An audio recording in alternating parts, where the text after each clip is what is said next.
우리 다 같이 사도신경으로 우리의 신앙을 함께 고백하겠습니다. 전능하사 천지를 만드신 하나님 아버지를 내가 믿사오며 그 외아들 우리 주 예수 그리스도를 믿사오니 이는 성령으로 잉태하사 동정녀 마리아에게 나시고 본디오 빌라도에게 고난을 받으사 십자가에 못 박혀 죽으시고 장사한 지 사흘 만에 죽은 자 가운데서 다시 살아나시며 하늘에 오르사 전능하신 하나님 우편에 앉아 계시다가 저리로서 산 자와 죽은 자를 심판하러 오시리라. 성령을 믿사오며 거룩한 공예와 성도가 서로 교통하는 것과 죄를 사하여 주시는 것과 몸이 다시 사는 것과 영원히 사는 것을 믿사옵나이다. 아멘. 우리 다 같이 찬송가 528장 예수가 우리를 부르는 소리 함께 찬양하도록 하겠습니다.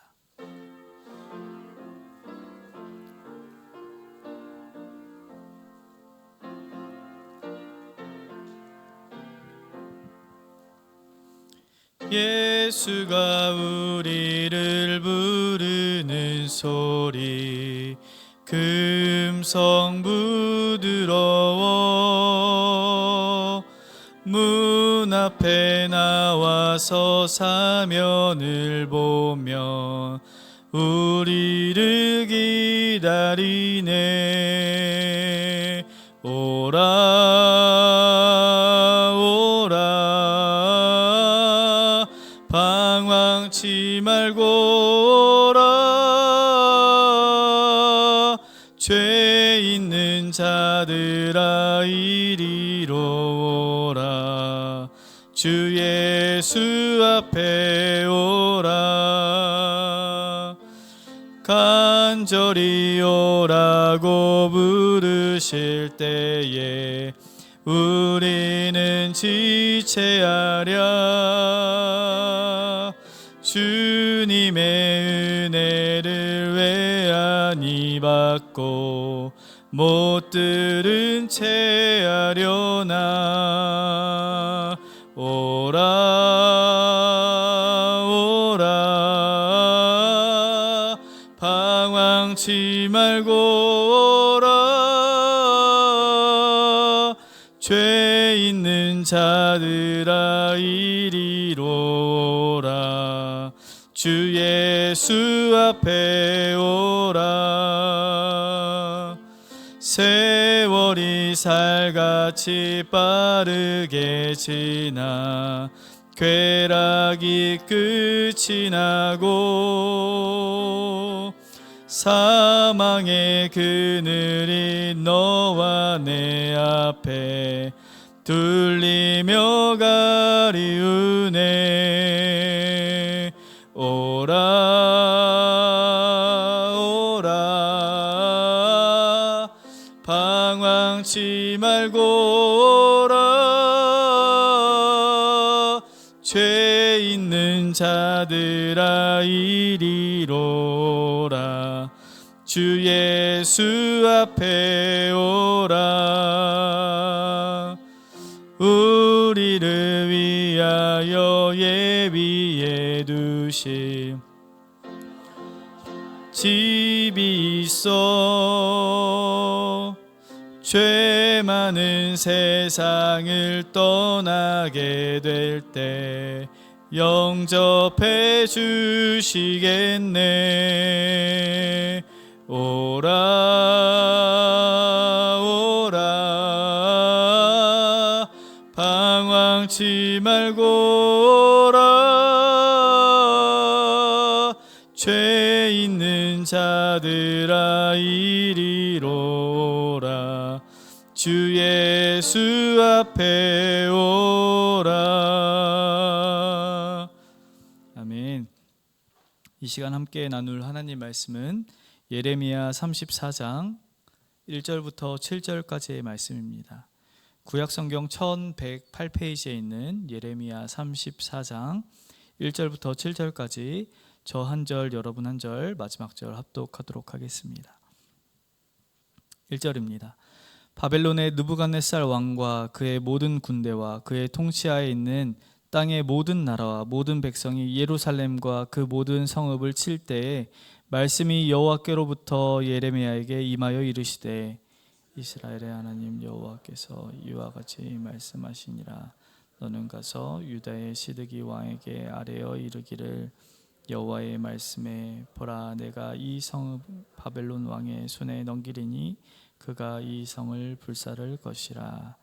내가 그의 손에서 벗어나지 못하고 반드시 사로잡혀 그의 손에 넘겨져서 내 눈은 바벨론 왕의 눈을 볼 것이며 그의 입은 내 입을 마주 대하며 말할 것이요 너는 바벨론으로 가리라. 여호와의 말씀을 들으라. 여호와께서 내게 대하여 이와 같이 말씀하시니라.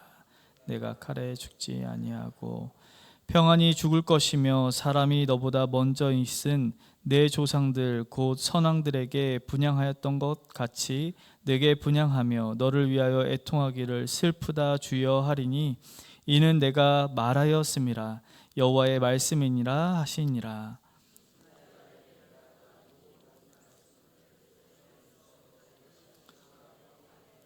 함께 읽겠습니다. 그때 바벨론의 왕의 군대가 예루살렘과 유다의 남은 모든 성읍들을 쳤으니 곧 라기스와 아세가라 유다의 견고한 성읍 중에 이것들만 남았음이더라. 아멘. 이른 새벽 예배 나오시면서 6분의 성도님께서 1000번째 예물을 드리셨습니다. 예레미야 31장부터 33장까지의 하나님의 말씀은 거의 위로와 회복에 대한 초점으로 가득합니다. 유다의 이스라엘을 향한 하나님의 절절한 마음과 그 긍휼하심을 여기저기에 선포하고 있는 것이죠. 그런 하나님의 마음을 앞장에서 살펴보았다라는 것을 생각해 본다면 오늘 본문 34장의 내용은 당혹스럽기까지 합니다. 왜냐하면 멸망의 수순을 너무 집중적으로 다루고 있기 때문인 것이죠. 왜 이런 멸망의 말씀을 알려주고 있는 것일까요? 하나님의 넘쳐나는 위로와 회복이 현실이 되기 위해서는 유다의 죄악에 대한 피할 수 없는 심판이 반드시 임한다라는 것입니다. 더 나아가서 사람의 이성으로는 이 심판으로 생긴 멸망이 인생의 끝이구나라고 생각이 되어지지만 이 심판을 통해서 이스라엘은 놀랍도록 하나님이 아무 조건 없이 그들을 회복시키는 놀라운 경험을 하게 된다라는 것이죠. 우리는 긴 시간 예레미야를 살펴보면서 끊임없이 하나님의 심판에 관해서 들어왔습니다. 그러나 이 심판은 심판 자체에 늘 목적이 있지 않다는 것도 우린 잘 알고 있는 것이죠. 공의의 하나님이시기 때문에 죄에 대해서 반드시 심판하시는 하나님이시지만 심판하기 전에 회개하기만 한다면 용서하시는 하나님 뿐만 아니라 돌이키지 않는다 할지라도 심판 뒤에 사람의 이성으로는 생각할 수 없는 회복과 은혜가 있다라는 것을 알리고 있다라는 것입니다. 오늘 본문을 시작하면서 예레미야는 본문 배경을 우리에게 소개하고 있습니다. 1절입니다. 바벨론의 느부갓네살 왕과 그의 모든 군대와 그의 통치하에 있는 땅의 모든 나라와 모든 백성이 예루살렘과 그 모든 성읍을 칠 때에 말씀이 여호와께로부터 예레미야에게 임하여 이르시되. 현재 상황이 유다와 바벨론 이 전쟁이 시작되어서 이스라엘이 함락되어지고 있다라는 것을 묘사하고 있습니다. 그런데 이 상황이 얼마나 급박했는지를 예레미야가 조금 더 구체적으로 7절에 이렇게 소개합니다.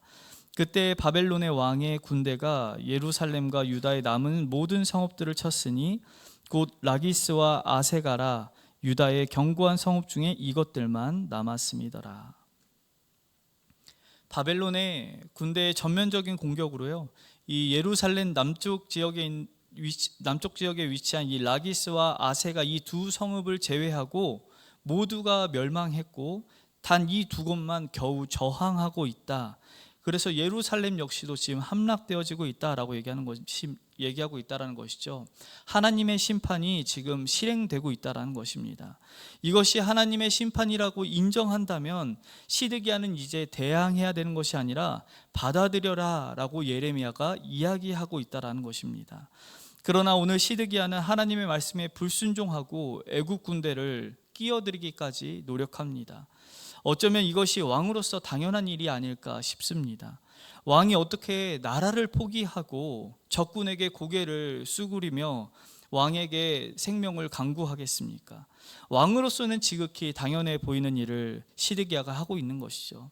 그러나 이렇게 당연해 보이는 일이라도 왕으로서 적에게 대항하는 것이 당연한다 생각이 된다 할지라도 그것이 하나님의 뜻이 아니라고 오늘 예레미야가 이야기한다라는 것입니다.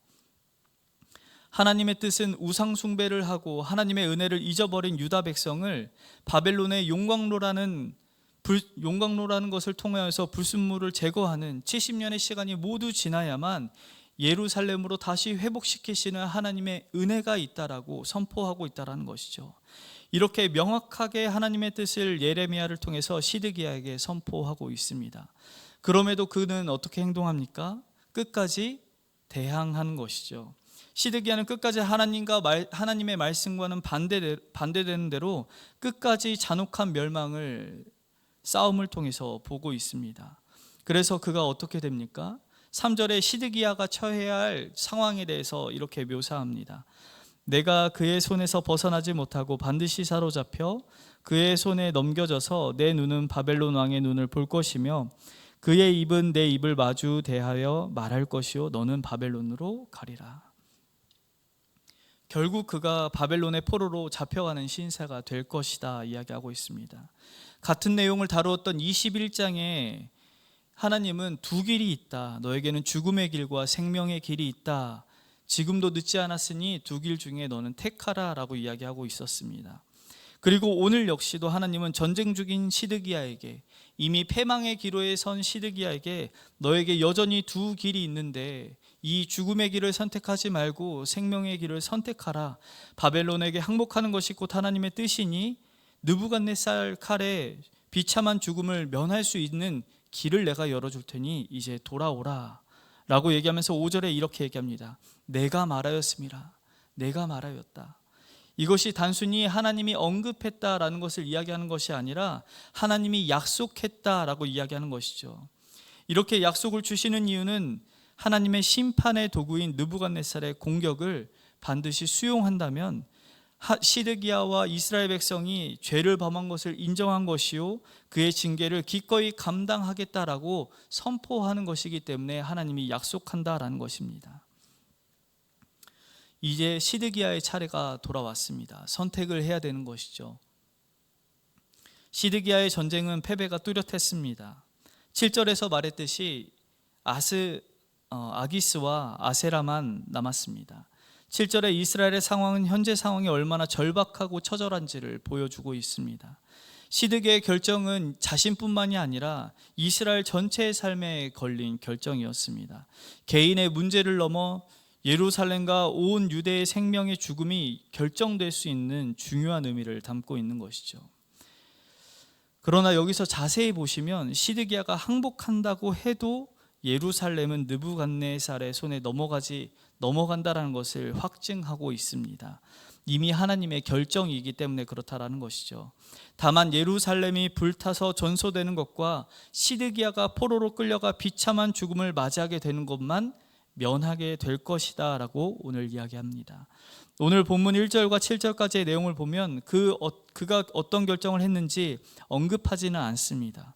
그러나 우리는 이미 그가 어떤 결정을 했는지 알고 있습니다. 그러면 왜 그는 이렇게 결정했을까요? 왜 하나님이 주신 길을 걷지 못한 것일까요? 그에게는 예루살렘과 아직은 견고해 보이는 성읍 이 라기스와 아세가 그리고 자신을 도와줄 수 있는 이집트 군대가 여전히 함께 하고 있다라고 생각하기 때문입니다.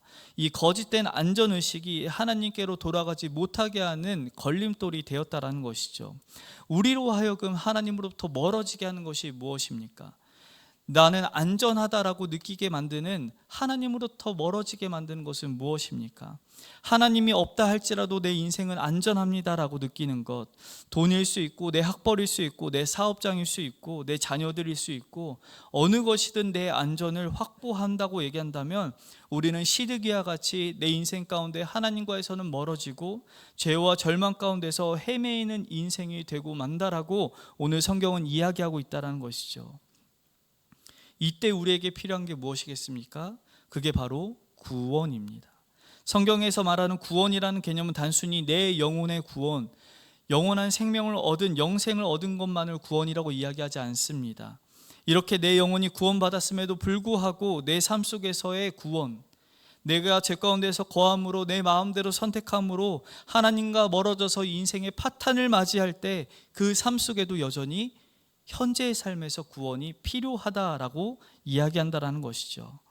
우리가 기억해야 될 것은 내 죄가 내 영혼만 망가뜨리는 것이 아니라는 것입니다. 내 삶의 전반의 모든 것을 망가뜨리는 원인이 바로 하나님을 멀리하는 죄, 하나님의 뜻을 따르지 않는 죄가 곧 내 인생을 파탄으로 몰고 간다라는 것입니다. 하나님 없이도 내 마음대로 할 수 있다라는 이 거짓된 안전의식과 내 안에 자리한 교만이 내 인생의 항로를 고난과 역경으로 내 스스로 끌고 가고 있다라는 것이죠. 우리가 잘 알고 있는 다윗이 밧세바를 범하고 자신의 인생에 죄로 인한 파멸이 찾아올 때 그가 이렇게 부르짖습니다. 시편 51편 14절입니다. 하나님이여 나의 구원의 하나님이여 피를 흘린 죄에서 나를 건지소서. 내 혀가 주의 의를 높이 노래하리이다. 그가 부르짖는 하나님이 어떤 하나님입니까? 내 영혼을 소생시키고 구원하시는 하나님이 아니라 지금 내 현재의 삶을 구원시키시는, 나를 이 죄 가운데서부터 진짜 건져내시는 현실적인 하나님으로부터 구원의 은혜를 달라고 지금 요청하고 있다는 것이죠. 자신이 갖고 있는 왕의 신분과 지위가, 그리고 자신이 가졌던 많은 동리, 그를 구원하지 못하고 있다라고 이야기하는 것입니다. 다윗은 오직 하나님에게만 구원이 있는 줄 믿고 다시금 하나님께로 돌아가 하나님에게 구원의 은혜를 간구하고 있다. 그때 하나님이 다윗을 구원해 주셨다라는 것이죠. 그러나 이 다윗을 기억하고 우리가 시드기야를 기억할 때 한 가지 기억해야 될 것은, 우리가 죄 가운데서 죄를 먹고 마시며 살다가 인생의 좌절이 찾아와 하나님을 부르짖으면 하나님이 우리를 구원하시겠지만 우리 죄가 만들어낸 이 결과의 값은 반드시 우리에게 돌아온다라는 것입니다. 결코 피할 길이 없다라는 것이죠. 다윗 역시도 밧세바를 범한 그 죄 가운데서 주님을 찾음으로 주님은 그를 건지셨습니다.